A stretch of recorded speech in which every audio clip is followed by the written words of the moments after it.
Alright, so I'm calling this my Frankenradio conversion project.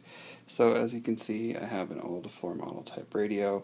This particular one is AM only, and it has a drawer with a built-in record player. So the thing with this is that it still works, but as you can see, once it actually starts warming up, you can get sound out of it, but there's some tubes that are currently going in it right now, so the sound quality isn't really the greatest, and you get a loud hum. And I've already looked and tried to price out what replacement tubes would cost. Who do you think of when you think dependable? Drumheller Equipment Sales and Rentals. They've been part of the And based upon what I'm seeing, I don't really want to pay that much money. I mean, it's neat because it's vintage, but, you know, it kind of half works.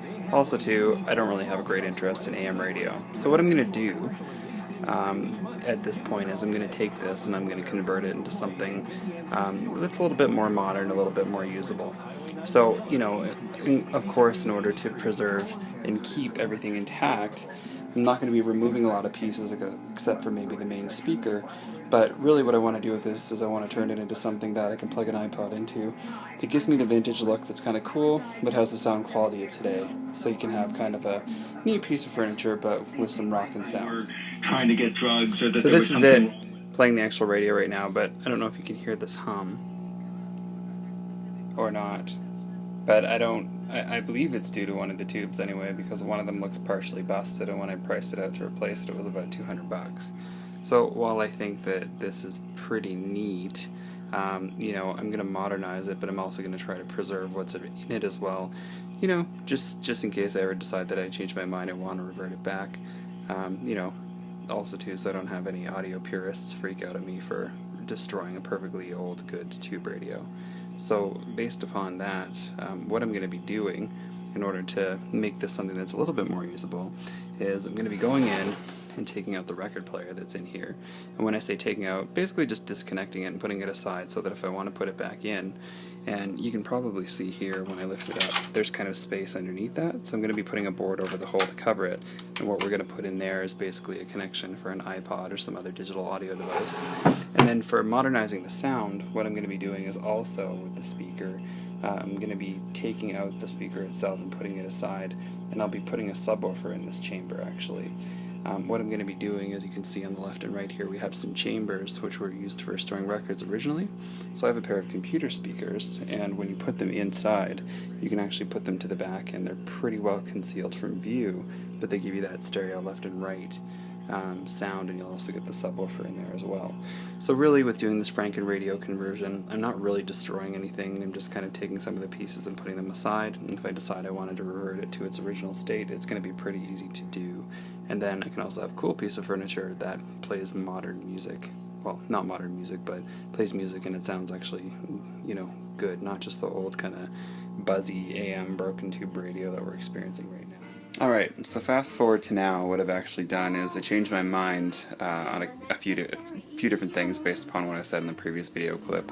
So what I ended up doing is, instead of putting the speakers in the left and right chambers, I actually put them down in the bottom and then put a subwoofer as well. You can probably also see that there's some LED lights too. So what's kind of neat about this is I decided, okay, well, you know, how do we cool this up a little bit in addition to, you know, having modern kind of sound in there. So you can see a blue light right now, and in a second I'll give you an example of, you know, what else you can see. You can have different colors, ebb and flow, you can have it react to music, etc., etc. And I achieved this by just getting an LED kit off of the internet. It was about $100 and just installed it. So in my previous video clip, which is just part of this whole video overall, I had said that I was going to put a board in. So as you can see over here on my floor, there's the record player that I had taken out, and inside of here you can see that there's a board that was put in. So basically all I did is after I lifted the record player out, I put this board in, and then I just used some wood glue to hold it down. That way I'm not putting screws in. I'm not really kind of messing with, any of the finish if I do decide to revert it. So what you can see inside is that there's this RF controller, which is actually controlling all of the LED lights that are inside of the unit. Now there's a Nexus 7 Android tablet, so I have this hooked up to my my RDIO account. So right now we're listening to some Blossom Dearie, some retro jazz here. And then you can see this is the power unit and the volume unit for basically it's controlling the speakers, which is basically just a simple set of computer speakers. So that's kind of the guts of the unit. It's just using a 3.5 millimeter headphone plug, so you can really, hook it up to an iPod, hook it up to an iPhone, Android, whatever, it doesn't matter, you have your input. So in terms of the unit itself, of course the knobs aren't functional because there is nothing that they're really attached to, so they're purely aesthetic at this point. But what I did do is I left the actual tube radio in here, so it's actually behind the faceplate right now. You can probably see that there's color. What I did is I actually put one of the LED bars behind this, so in addition to having light show up on the left, the right chambers, you also have it behind the faceplate, and then you can probably see that there's one on the floor too, which kind of makes it a little neat. So what I'll do in a second here is I'm just going to flip this around and I'll show you what it looks like inside. Okay, so this is what it looks like from the back, I guess, or the inside.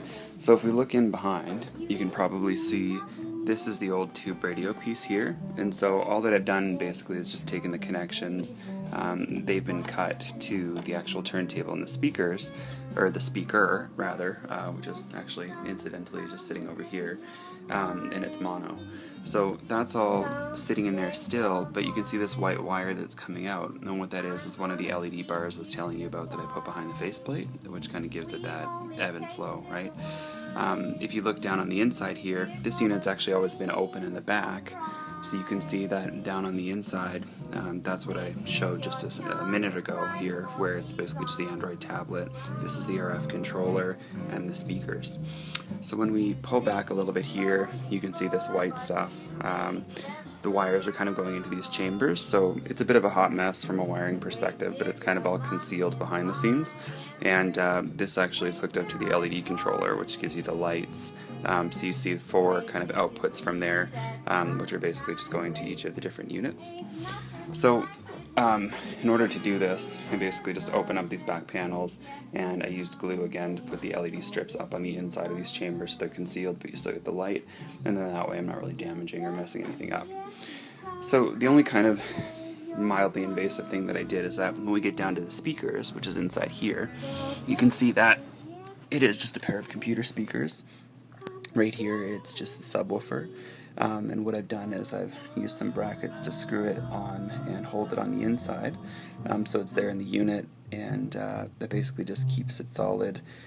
Also too, I just made sure that it's tight and that there's no hum when you have bass going. And then you can also see in here, there's the 2 computer speakers, which are actually where the old 1 speaker used to be. So you do get stereo audio. It is separated by left and right channel. There's not really a lot of stereo separation, obviously, because they're so close together. But the reason why I chose to do this is when I decided to put the lights in, I didn't want the speakers showing up in the chambers that are kind of up here. Also, too, again, my whole thing with this is that I didn't want to modify this to the point where, if I drilled, or not drilled, but if I had cut new holes for the speakers, if I ever decide to put this back together the way that it was, I don't want to have it kind of all ripped apart. So this gives me what I need and kind of does what I want. You can also see the LED bar that's down there underneath. So yeah, in a nutshell, that's kind of what it looks like on the inside. And it has all this stuff, built into it, but when you turn it around, you don't see any of this. So the last thing I really wanted to show here is just kind of how the lights react to music. So there's this remote that came with the kit that allows you to change things like the colors, right? So it's blue, now it's yellow. Doesn't show up as well in this video. Now it's kind of this aqua color. It's purple. It's white. Red. Actually, this is kind of one of the alternating ones, so you can see, if I turn the lights off here, what it kind of looks like, right? So that's that mode. There's also kind of a fader mode where it ebbs and flows, which is kind of neat because it creates a bit of a mood. And then you also have basically a sound reactor mode. So that's what you're seeing here right now, is that it just interacts with the sound. So whenever you hear something, it kind of lights up. Probably not the best example using this song, but it gives you an idea of what it does. I'm actually going to put one clip on the end here which shows it. It's kind of a jukebox pulsating to a Lana Del Rey remix, and that'll give you a bit of an idea of, you know, what it looks like when it's reacting to lights. But it's kind of cool to just sit and watch when you're listening to stuff.